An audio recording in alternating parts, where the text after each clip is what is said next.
ان الحمد للہ نحمدہ ونصلی علی رسولہ الکریم اما بعد فاعوذ باللہ من الشیطان الرجیم بسم اللہ الرحمن الرحیم اللہ الذی خلقکم من ضعف ثم جعل من بعد ضعف قوة ثم جعل من بعد قوة ضعفا وشیبة یخلق ما یشاء وهو العلیم القدیر۔ تمام تر تعریف اللہ رب العزت کے لیے ہے جو مالک کائنات اور خالق ارض و سما ہے، کہ جس نے اس انسان کو پیدا کیا اور اس کے لیے اس عظیم الشان کائنات کو تخلیق کیا تاکہ انسان اس کائنات پر غور کرے، تدبر کرے، فکر کرے اور اس بات کو جان جائے کہ اس کائنات کا پیدا کرنے والا، اس کائنات کو نشر نما کرنے والا اور اس کائنات کا فنا کرنے والا صرف اور صرف ایک اللہ ہے۔ اس کا کوئی شریک نہیں ہے اس کام میں، وہی ہر شے کا مالک ہے، وہی شے کا خالق ہے۔ جب انسان اس کائنات کی اتنی بڑی حقیقت کو جان جاتا ہے تو پھر اس کو چاہیے کہ وہ اس کے بدلے اللہ کا شکر ادا کرے، اللہ کی بندگی اختیار کرے، اور شکر گزاری کا سب سے بڑا ذریعہ اللہ سبحانہ و تعالیٰ نے عبادت کہا ہے، کہ انسان کو جس وقت اللہ سبحانہ و تعالیٰ نے پیدا کیا اور اس کے بعد سے لے کر اب تک یہ انسان کے اوپر اللہ کا حق ہے کہ وہ اس کی بندگی کرے، اس کے حکموں پر چلے، اور جو انسان ایسا کرتا ہے اس کو ہم مسلمان کہتے ہیں، چونکہ مسلمان کا مطلب ہی فرما بردار انسان کے ہے۔ اگر انسان خود کو مسلمان کہے لیکن اللہ کے حکموں پر نہ چلے تو وہ صرف نام کا مسلمان ہے، حقیقت میں فرما بردار نہیں ہے، اللہ کے حکموں پر نہیں چلتا۔ تو یہ کائنات اور اس میں موجود اشیاء کے استعمال کے بعد اس کا حق ہے کہ اس کی عبادت کی جائے، اس کی بندگی کی جائے، اس کے حکموں کے اوپر چلا جائے۔ لیکن آج کا انسان، آج کے معاشرے کے اندر انسان نہ صرف اللہ کے حکموں کو چھوڑتا ہے بلکہ اپنی من چاہی زندگی بسر کرتا ہے۔ وہ اللہ کے احکامات کی دھجیاں بکھیرتا ہے اور جیسے خود بہتر سمجھتا ہے ویسے زندگی گزارنے کی کوشش کرتا ہے۔ نتیجہ یہ نکلتا ہے کہ ہر طرف بربادی ہی بربادی، ہر طرف تباہی تباہی، ہر طرف فساد ہی فساد ہمیں نظر کو ملتا ہے۔ اس معاشرے کی بنیاد چونکہ اس نوجوان نے رکھی ہے، کیونکہ کوئی بھی معاشرہ ہو اس کی کمان اس کے نوجوانوں کے ہاتھوں میں ہوتی ہے۔ اگر کسی بھی معاشرے کا نوجوان دین سے دور ہوگا، اللہ کا نافرمان ہوگا، تو وہ معاشرہ بربادی ہی کی طرف جائے گا، آگے ہی طرف بڑھے گا، اور وہ کبھی خیر کی طرف نہیں رہ سکتا۔ اسی لیے اللہ سبحانہ و تعالیٰ نے سورہ قرآن مجید فرقان حمید کے اندر فرمایا، اللہ الذی خلقکم، اللہ وہ ہے کہ جس نے تم کو پیدا کیا، من ضعف، پھر اس کے بعد تمہیں کمزوری عطا کی۔ یعنی جب انسان پیدا ہوتا ہے تو اس کے اندر کمزوری ہوتی ہے، کمزور ہوتا ہے۔ اللہ سبحانہ و تعالیٰ یہاں انسان کی زندگی کے مراحل بیان کر رہے ہیں اور کہتے ہیں کہ جب انسان میں نے تجھ کو پیدا کیا تو ضعف کی حالت میں تھا، یعنی کمزور کی حالت میں تھا۔ ثم جعل من بعد ضعف قوة، پھر ہم نے اس کمزوری کے بعد تجھے قوت عطا کی، تجھے طاقت عطا کی۔ پھر فرمایا ثم جعل من بعد قوة ضعفا، پھر اس کے بعد ہم نے اس قوت کے بعد دوبارہ تجھے ضعف کی طرف لٹایا، یعنی تجھے بوڑھا کر دیا، کمزور کر دیا۔ تو اللہ سبحانہ و تعالیٰ نے یہاں پر 3 مراحل انسان کے بتائے ہیں کہ پہلے انسان کمزور ہوتا ہے، بچہ ہوتا ہے، پھر اس کے بعد یہ جوانی کی حالت میں آتا ہے، طاقتور بنتا ہے، اور اس کے بعد پھر کمزوری کی طرف چلا جاتا ہے۔ یعنی انسان کا بچپنا اور انسان کا بڑھاپا دونوں اللہ نے کمزوری سے متعارف کروائے کہ یہ کمزور تھا، بچپن میں کھانے پینے سے کمزور، سوچنے سمجھنے سے کمزور، طاقتور چیزیں اٹھانے میں کمزور، کوئی چیز یاد رکھنے میں کمزور، چلنے پھرنے میں کمزور۔ ویسے ہی جب انسان کوئی بوڑھا ہوتا ہے، ضعیف ہوتا ہے، تب وہ ویسے ہی کھانے پینے سے معذور ہو جاتا ہے، کم کھاتا ہے تاکہ ہضم ہو سکے، وہ چل کر بھاگ کر دوڑ کر نہیں جا سکتا، وہ تازہ طاقتور چیزیں نہیں کر سکتا۔ یہ دونوں حالتیں اللہ فرماتے ہیں کمزوری کی ہیں، لیکن یہ درمیانی والی جگہ جس کو اللہ نے قوت سے تعبیر کیا ہے وہ میرے ساتھیوں جوانی ہے۔ وہ جوانی ہے جو انسان کو اللہ نے ایک بہت بڑی نعمت کے طور پر دی، اور اسی کا مطالبہ کیا ہے انسان کہ تجھے ہم نے جوانی بخشی، تجھے ہم نے طاقت دی، ہم نے شعور دیا، سوچنے سمجھنے کی صلاحیتیں دی، تو ہر کام دوڑ کر کر سکتا تھا، ذرا بتا کہ تم نے اس جوانی کو کہاں استعمال کیا، تو نے اپنی جوانی کہاں گزاری؟ اللہ کے رسول صلی اللہ علیہ وآلہ وسلم نے فرمایا کہ قیامت والے دن کوئی انسان اپنی جگہ سے ہل نہیں سکے گا جب تک اس سے 5 سوال نہ ہو جائیں، اور ان 5 سوالوں میں ایک سوال اس کی عمر کے متعلق ہے اور دوسرا سوال اس کی جوانی کے متعلق ہے کہ انسان ہم نے تجھے جوانی دی تھی، ہم نے تجھے طاقت دی تھی، ہم نے تجھے شعور دیا تھا، اتنی ذہانت دی تھی کہ تجھ صحیح اور غلط میں فرق کر سکے، اتنی یادداشت دی تھی کہ تو اللہ کا قرآن سیکھ سکے، دماغ میں بٹھا سکے، بتا تو نے یہ جوانی یہ قوت کہاں ضائع کی؟ کوئی انسان میں بچپنے میں وہ کیا کرتا رہا اللہ سبحانہ و تعالیٰ نہیں پوچھیں گے، بچپنے میں چونکہ اس کے پاس شعور نہیں تھا، سمجھ نہیں تھی، اور بڑھاپے میں اتنی طاقت نہیں تھی کہ وہ جوانی کی برابر جوانوں کے برابر کام کر سکے، اس لیے خاص طور پر انسان کی جوانی کے متعلق سوال ہو رہا ہے کہ بتا تجھے جب قوت دی، جوانی دی، تم نے وہ کہاں گلائی؟ آج کا معاشرہ ہمارے نوجوانوں کا معاشرہ ہے، کوئی بھی معاشرہ کوئی بھی ملک اس وقت تک پروان نہیں چڑھ سکتا جب تک کہ اس کے نوجوان جو ہیں وہ صحت مند نہ ہو، اس کے نوجوان کام کرنے والے نہ ہو، اس کے نوجوان دین کا علم بلند کرنے والے نہ ہو، اس کے نوجوان محنت کرنے والے نہ ہو۔ اگر کسی قوم کے نوجوان بیکار ہو جائیں، کسی قوم کے نوجوان نشئی ہو جائیں، نشے کے عادی ہو جائیں، کسی قوم کے نوجوان اپنے بڑوں کی عزت کرنا چھوڑ دیں، وہ معاشرہ کبھی ترقی نہیں کر سکتا۔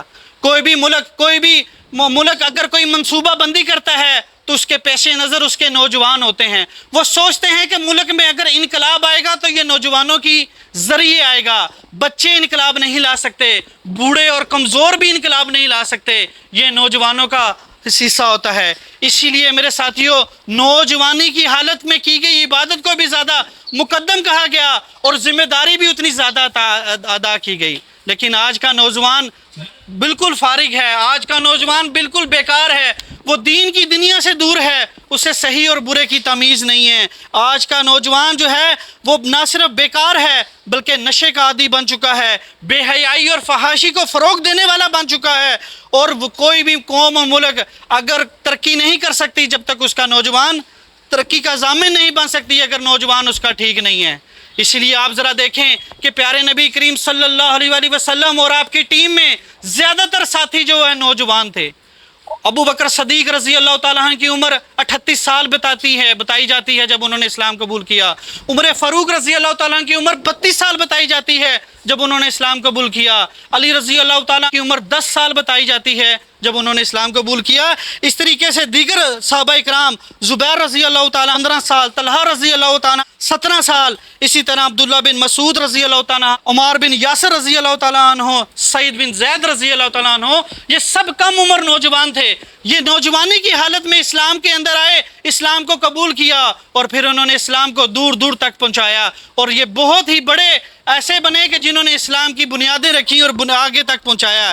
اسی لیے میرے ساتھیوں، آج اگر آپ غور کریں کہ غیر مسلم جو مسلمان جو ہے وہ دشمن عناصر ہیں، وہ سب سے پہلے آج کے مسلمان نوجوان کو ٹارگٹ کرتے ہیں، ان کے نظر میں بلین آف ڈالر انویسٹ کرتے ہیں صرف اور صرف اس نوجوان کو فحاش بنایا جائے، اس نوجوان کو بے عمل بنایا جائے، اس نوجوان کو بیکار بنایا جائے۔ اسی لیے وہ فلم انڈسٹری کو فروغ دیتے ہیں، وہ ایسی چیزیں معاشرے میں لے کے آتے ہیں کلچر کے نام پر، شوبیز کے نام پر، کہ ہمارا انسان، ہمارا نوجوان اس میں ملوث ہو جائے اور وہ دین کو کھو دے، اسلام کی، مسلمانوں کی جو میراث تھی اس کو بھول جائے، اور وہ کسی نہ کسی حد تک کامیاب بھی ہو گئے ہیں۔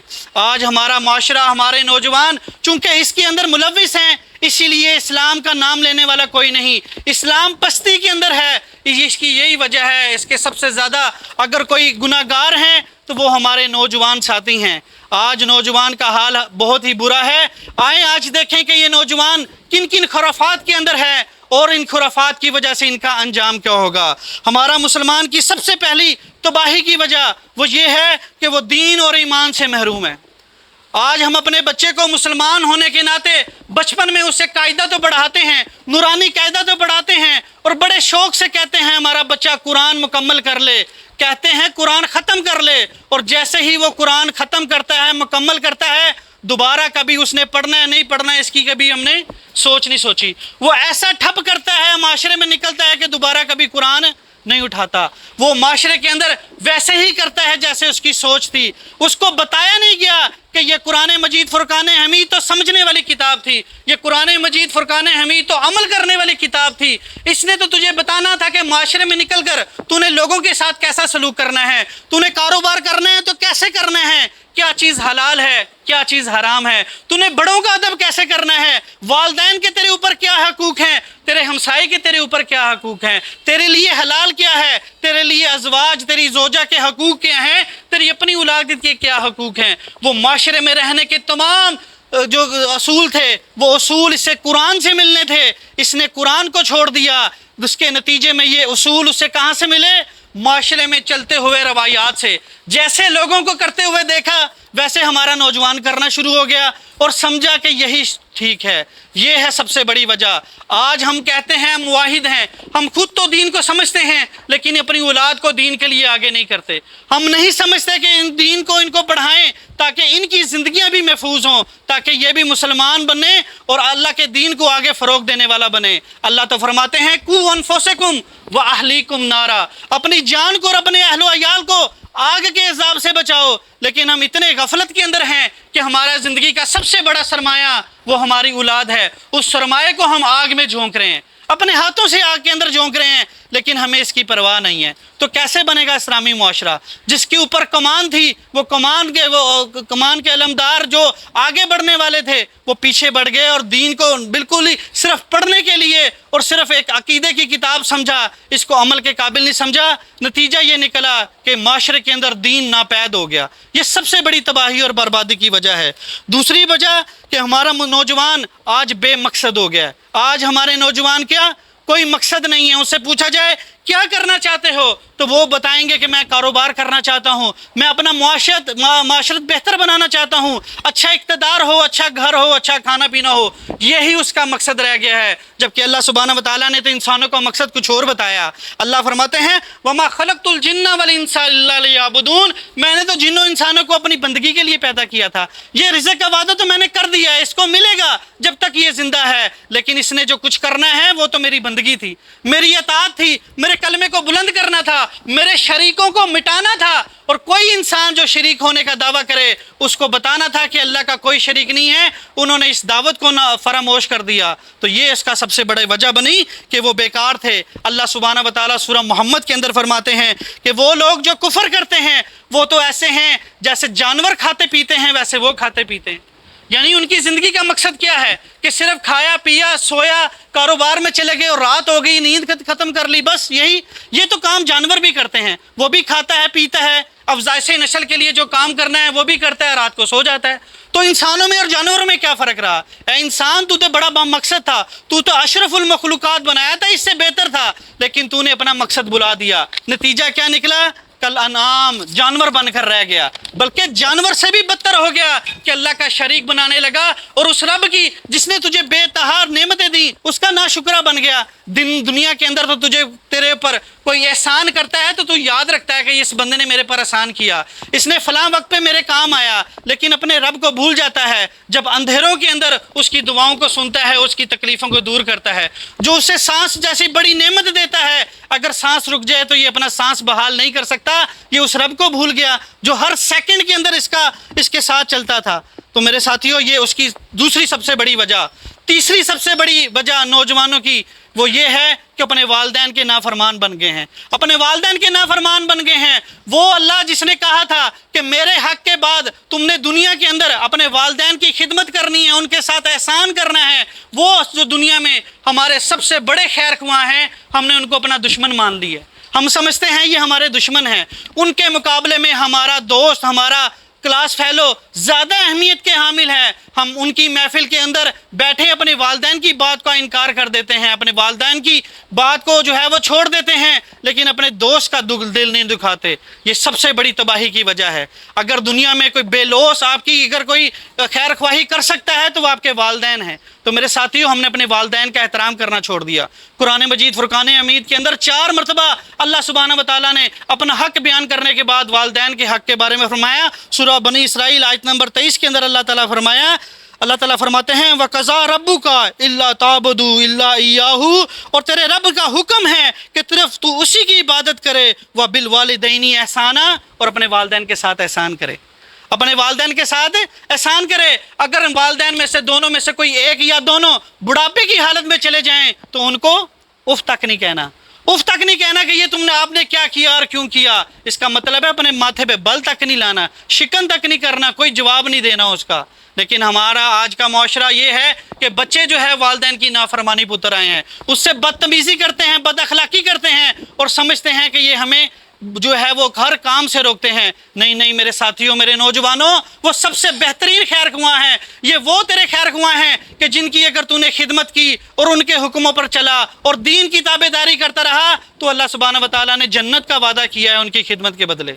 تو میرے ساتھیوں، یہ بہت بڑا احسان ہے ہم پر کہ اللہ سبحانہ و تعالیٰ نے ہمیں والدین دیے، ان کی خدمت کا موقع دیا، تو ساتھیوں کو چاہیے کہ ان کی خدمت کریں، ان کی نافرمانی نہ کریں۔ لیکن سورہ لقمان میں یہ بھی فرما دیا کہ اگر یہ والدین تمہیں اللہ کے ساتھ شرک کرنے کا کہیں تو تم نے ان کا معاملہ بات نہیں ماننی اور دنیا میں بڑے معروف طریقے سے رہنا ہے۔ شرک ایک ایسا چیز ہے جو اللہ کے ساتھ کسی اور کو اس کا ساجی بنانا ہے۔ یہ اللہ کا حق ہے کہ وہ اکیلا ہے، اللہ کے حق کے ساتھ کسی اور کا حق جو ہے وہ ملانا یہ شراکت داری کراتی ہے اور اسے منع فرمایا ہے۔ اس لیے خود کو بچاؤ، خود کو نافرمانی سے بچاؤ اور اللہ کے شرک سے بچاؤ۔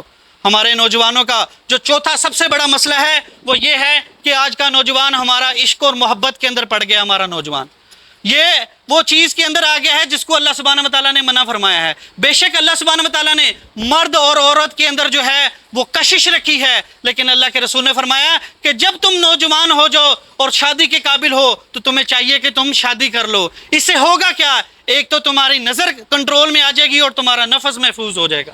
یہ دو ہی سب سے بڑے فتنے ہیں، ایک نگاہوں کا فتنہ اور دوسرا شرمگاہ کا فتنہ۔ اللہ کے رسول نے فرمایا یہ دونوں فتنوں سے بچ جاؤ گے اگر وقت پہ تم شادی کر لو۔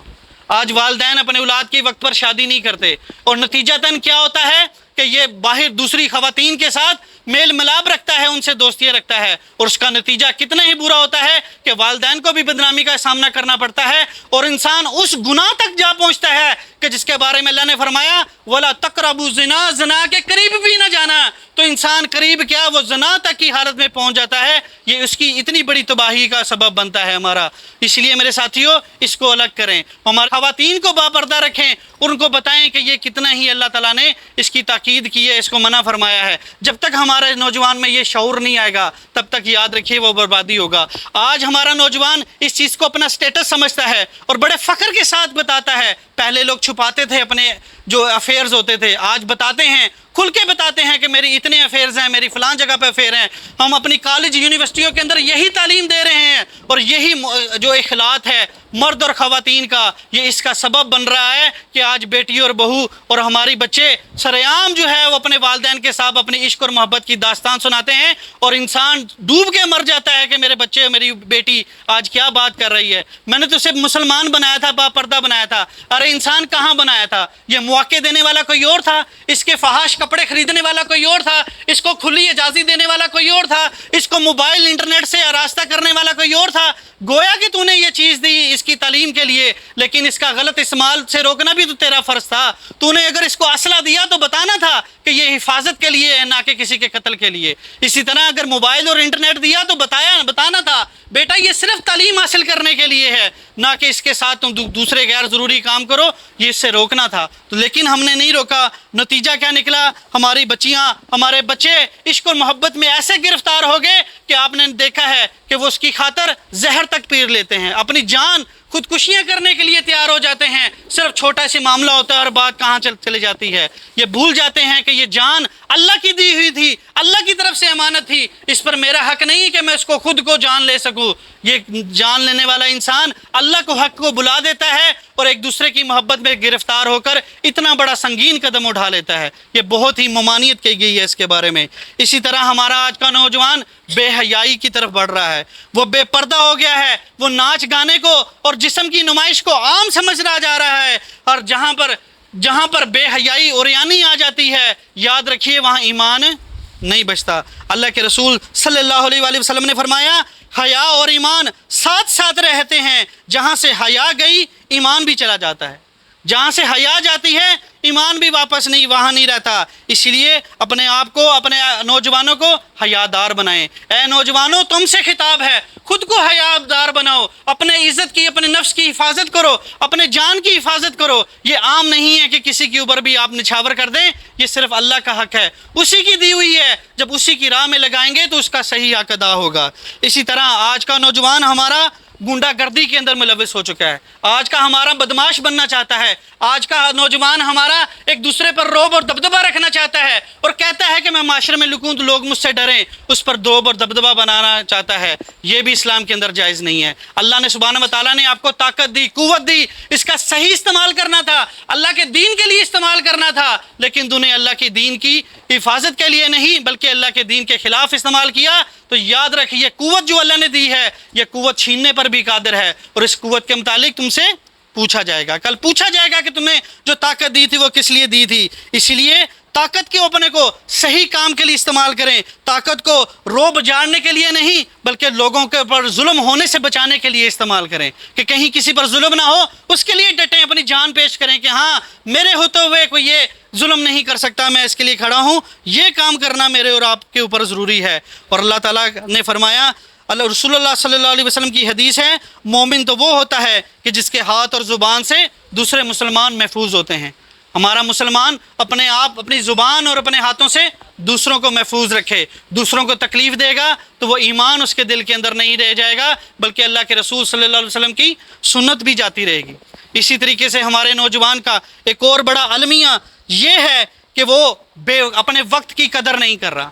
آج ہمارا نوجوان اپنے وقت کی قدر نہیں کر رہا، اور وقت اتنی قیمتی اثاثہ ہے کہ انسان کروڑوں روپے بھی خرچ کر کر اپنا گزرا ہوا وقت واپس نہیں خرید سکتا، وہ واپس نہیں آ سکتا۔ ہر لمحہ انسان موت کی طرف اور اپنی عقبت کی طرف بڑھ رہا ہے، لیکن یہ انسان اتنا غافل ہے کہ بیٹھے بیٹھے گھنٹوں گزر جاتے ہیں، بے معنی چیزوں کے اندر، بیکار چیزوں کے اندر اپنا وقت ضائع کر دیتا ہے۔ میرے ساتھیوں، اس سے بچنا ہے۔ مسلمان کبھی بیکار نہیں ہوا کرتے، مسلمان کام کرتے ہیں، محنت کا شعبہ کرتے ہیں۔ آپ جانتے ہیں کہ انبیاء اکرام رضوان اللہ اجمعین، تمام علیہ السلام، تمام جتنے بھی انبیاء تھے اور صحابہ اکرام رضوان اللہ اجمعین، سب محنتی تھے، کوئی بھی بیکار نہیں تھا، سب محنت کر کے کمایا کرتے تھے۔ آپ صلی اللہ علیہ وسلم نے تو بکریاں بھی چرائی ہیں، تجارت بھی کی ہے، داؤد علیہ السلام لوہے کا کام کیا کرتے تھے، تو یہ سارے محنت کر کے کمانے والے تھے، کیونکہ جب آپ محنت کریں گے تو آپ اس قابل بنیں گے کہ آپ غرباء کا، مساکین کا، محتاجوں کا خیال رکھ سکیں، اپنے رشتہ داروں کا خیال رکھ سکیں۔ لیکن جب آپ کماتے نہیں ہیں تو پھر دیں گے کا، پھر آپ مانگنے والے بن جاتے ہیں۔ اللہ کے رسول نے فرمایا، دینے والا ہاتھ لینے والے ہاتھ سے بہتر ہوتا ہے۔ تو ہمیں دینے والا ہاتھ بنانے کے لیے چاہیے، نہ کہ ہمیں اپنا لینے والا ہاتھ بنانے چاہیے۔ اور ایک اور سب سے بڑی وجہ ہمارے نوجوانوں کی بیکار ہونے کی وہ یہ ہے کہ ہم نے اپنے آئیڈیل غیر مسلم لوگوں کو بنایا ہوا ہے۔ ہمارا آئیڈیل آج کیا ہے؟ شوبز کا کوئی فلم سٹار آئیڈیل ہے۔ آج ہمارا آئیڈیل کون ہے؟ کوئی بڑا کھلاڑی ہمارا آئیڈیل ہے۔ ہم فلاں شخص کو اپنا آئیڈیل مانتے ہیں، جبکہ مسلمان جو ہوتا ہے وہ کس کو آئیڈیل مانتا ہے؟ محمد رسول اللہ صلی اللہ علیہ وسلم۔ اللہ تعالیٰ فرماتے ہیں کہ میں نے آپ صلی اللہ علیہ وسلم کی زندگی میں ایک بہترین نمونہ چھپا کے رکھا ہے، بہترین زندگی ہے، بہترین سنت ہے اللہ کے رسول کی، اگر آپ اپنائیں اور اسی کی اتباع، اسی کی اطاعت کی ہمیں حکم دیا ہے۔ لیکن آج ہم غیر مسلموں کو فالو کرتے ہیں، ان جیسے کپڑے پہننا چاہتے ہیں، ان جیسے ہیئر سٹائل رکھنا چاہتے ہیں، ان جیسی عادات، ان جیسا سٹائل ہمارے اندر ہم جو ہے ہم پانا چاہتے ہیں۔ یہی ہے کہ جب ویسا بننا چاہیں گے تو حال بھی کیسا ہوگا؟ ان جیسا ہوگا۔ جس طرح کا اختیار کریں گے اپنا لباس، اپنا رویہ، ہمارا حشر بھی ان کے ساتھ ان جیسا ہوگا۔ اس لیے خود کو بچائیں، اپنے نوجوانوں کو بتائیں کہ تمہارا آئیڈیل اللہ کے رسول صلی اللہ علیہ وسلم ہونے چاہیے، تمہارا آئیڈیل صحابہ اکرام رضوان اللہ اجمعین ہونے چاہیے۔ آپ کوشش کریں کہ ابوبکر صدیق رضی اللہ تعالیٰ عنہ جیسے بنیں، آپ کوشش کریں کہ عمر فاروق رضی اللہ تعالیٰ عنہ جیسی شجاعت آپ کے اندر آئے، آپ کے اندر خالد بن ولید رضی اللہ تعالیٰ عنہ جیسی بہادری اور جرأت آپ کے اندر آئے۔ یہ چیزیں ہیں جو ہم نے سمجھنی ہیں۔ افسوس کے ساتھ ہمارا نوجوان نہ اس سے نابلد ہے، اپنی تاریخ سے نابلد ہے، وہ نہیں جانتا کہ اتنے بڑے جو نامور شخصیات گزری ہیں ان کے کیا کیا کارنامے تھے، اسلام کی جدوجہد کیسی تھی۔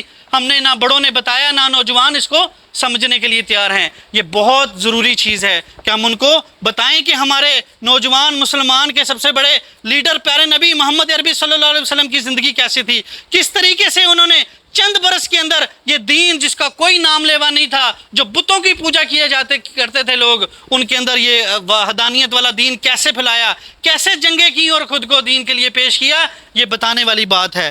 لیکن اگر یہ انسان اس پر نہ سوچے، آج کا نوجوان اگر اب بھی ہوش کے ناخن نہیں لیتا، تو اس کے لیے چند باتیں ہیں۔ اس کے لیے اللہ سبحانہ و تعالیٰ نے قرآن مجید فرقان حمید کے اندر اس کی عبرت کا نشان بنانے کے لیے بھی بتایا، چونکہ اللہ سبحانہ و تعالیٰ جانتے ہیں کہ یہ انسان لالچی بھی ہے اور ڈرپوک بھی ہے۔ اللہ فرماتے ہیں اِنَّا أَرْسَلْنَاكَ بِالْحَقِّ، بے شک ہم نے تمام نبیوں کو بھیجا حق کے ساتھ، بشیرم و نذیرا، وہ بشارت دیتے تھے جنت کی، وہ نذیرا، اور ڈراتے تھے دوزخ کی آگ سے۔ انسان لالچی بھی ہے اور ڈرتا بھی ہے کہیں تکلیف نہ ہو جائے، کہیں مجھے درد نہ آ جائے، کہیں گرمی زیادہ نہ لگ جائے، کہیں پسینے نہ میرے چھوٹ جائیں، کہیں میں کھڑا کھڑا تھک نہ جاؤں۔ یہ اپنی تھکاوٹ کا بھی جو ہے وہ خیال رکھتا ہے، اتنا زیادہ ڈر بھوک ہے اور تکلیف اور درد سے دور بھاگتا ہے۔ لیکن اسی انسان کو راہ راست پہ لانے کے لیے کہا ہے، اے انسان، اے نافرمان انسان، یاد رکھ اِنَّ جَہَنَّمَ كَانَتْ مِرْصَادًا، یہ جہنم تو دھاک لگا کر بیٹھی ہوئی ہے، تاک میں بیٹھی ہے تیرے کہ تو کب آئے اور میں تیرا شکار کروں۔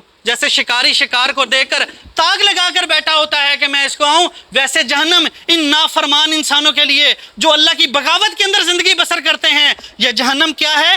گھات لگا کر بیٹھی ہوئی ہے۔ اللہ فرماتے ہیں لِلطَّاغِينَ مَآبًا، اور وہ سرکشوں کا ٹھکانہ ہے۔ وہ کس کا ٹھکانہ ہے؟ سرکشوں کا۔ وہ ٹھکانہ ہے نافرمانی کرنے والوں کا، وہ ٹھکانہ ہے بے نمازیوں کا، وہ ٹھکانہ ہے قرآن سے دور بھاگنے والوں کا، وہ ٹھکانہ ہے والدین کی نافرمانی کرنے والے ان کو بے عزت کرنے والوں کا، وہ ٹھکانہ ہے پیارے نبی صلی اللہ علیہ وسلم کی سنت کو چھوڑنے والوں کا، وہ ٹھکانہ ہے ایسے سرکشوں کا جنہوں نے سرکشی کی اور اپنی من مرضی اختیار کی۔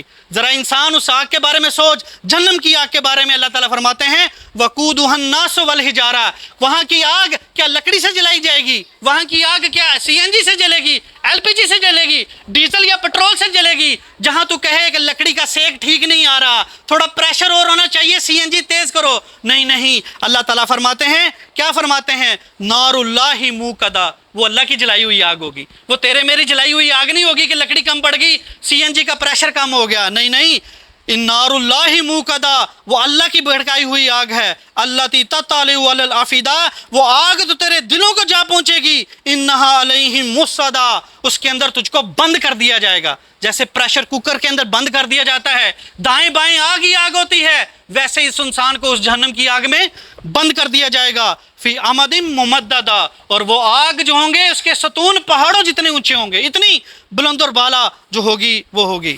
میرے ساتھیوں، میرے نوجوانوں، ڈرو اس آگ سے جس کا ذکر اللہ سبحانہ و تعالیٰ نے فرمایا۔ آج دنیا کے اندر انسان چاہتا ہے کہ میں جہاں جاؤں، نوجوان سوچتا ہے کہ میرا استقبال ہو، میرے جو ہار پہنائے جائیں، میرے پہ پھولوں کی بارش ہو، سب لوگ میرے پر سلامتی بھیجیں۔ اے نوجوان انسان، اگر تو نافرمانی کی حالت میں گیا، اگر نافرمانی کی حالت میں تجھے موت آئی، تو دیکھ تیرا استقبال جہنم میں کیسا ہوگا۔ اللہ تعالیٰ فرماتے ہیں خذوہ، پکڑو اسے، فاتلوہ الی سواء الجحیم، اس کو گھسیٹتے ہوئے جہنم کے بالکل درمیان میں لے جاؤ، گھسیٹتے ہوئے جہنم کے بالکل درمیان میں لے جاؤ، درمیان کے اندر زیادہ آگ، زیادہ جلن کا مزہ ہوگا، اسے گھسیٹ کر لے کے جایا جائے گا۔ دوسری جگہ پہ اللہ تعالیٰ فرماتے ہیں فَيُوخَذُ بِالنَّوَاصِحِ وَالْإِقْدَامِ، اس کو اس کے پیشانیوں کے بالوں سے گھسیٹتے ہوئے، اس کے قدموں کو باندھ کر گھسیٹتے ہوئے لے کے جایا جائے گا۔ یہ ماتھے کے بال جو آج سوارتا ہے، کنگھی کرتا ہوا اس کا ہاتھ نہیں تھکتا، یہی بال ہوں گے اور فرشتوں کے ہاتھ ہوں گے، وہ اس کو کھینچتے ہوئے انہی بالوں کے ساتھ کہاں بھیجیں گے؟ جہنم کے اندر۔ اور دوسری جگہ پہ اللہ تعالیٰ فرماتے ہیں فَخُذُوهُ فَغُلُّوهُ، پھر اس کو پکڑو اور اس کی گردن کے اندر توک پہنا دو، پھر اسے جہنم میں جھونک دو۔ اور وہ جہنم کیسی؟ اس کے آگے فرماتے ہیں اللہ اس کے لیے 70 ہاتھ گنا لمبی زنجیر کو لائیں گے اور اس کے اندر اس کو جکڑ کر اس کو جہنم کی آگ کے اندر دھکیلا جائے گا۔ 70 گنا لمبی ہاتھ، 70 گنا لمبی ہاتھوں جتنی جو ہے وہ زنجیریں لائی جائیں گی، 70 گز لمبی کہہ سکتے ہیں، اس زنجیروں میں اس کو باندھ کر جو ہے وہ آگے آگ کے اندر ڈالا جائے گا۔ کیا آگ کے اندر ڈالنے کے بعد میں مر تو جاؤں گا نا؟ کیا آگ کے اندر ڈالنے کے بعد میری تکلیف تو ختم ہو جائے گی نا؟ دنیا میں تو ایسا ہی ہوتا تھا، مجھے آگ لگی، میں مرا، ختم ہو گیا، ایکسیڈنٹ ہوئی، تکلیف ہوئی، ختم ہو گئی۔ کیا قیامت والے دن جہنم میں جاننے کے بعد مجھے آگ لگے گی، میں جلوں گا اور ختم ہو جاؤں گا؟ ایسا ہی ہے؟ نہیں، اللہ تعالیٰ کیا فرماتے ہیں؟ اللہ فرماتے ہیں ان الذین کفروا بآیاتنا، وہ لوگ جنہوں نے کفر کیا میری آیات کا، میری آیات کو نہ مانا،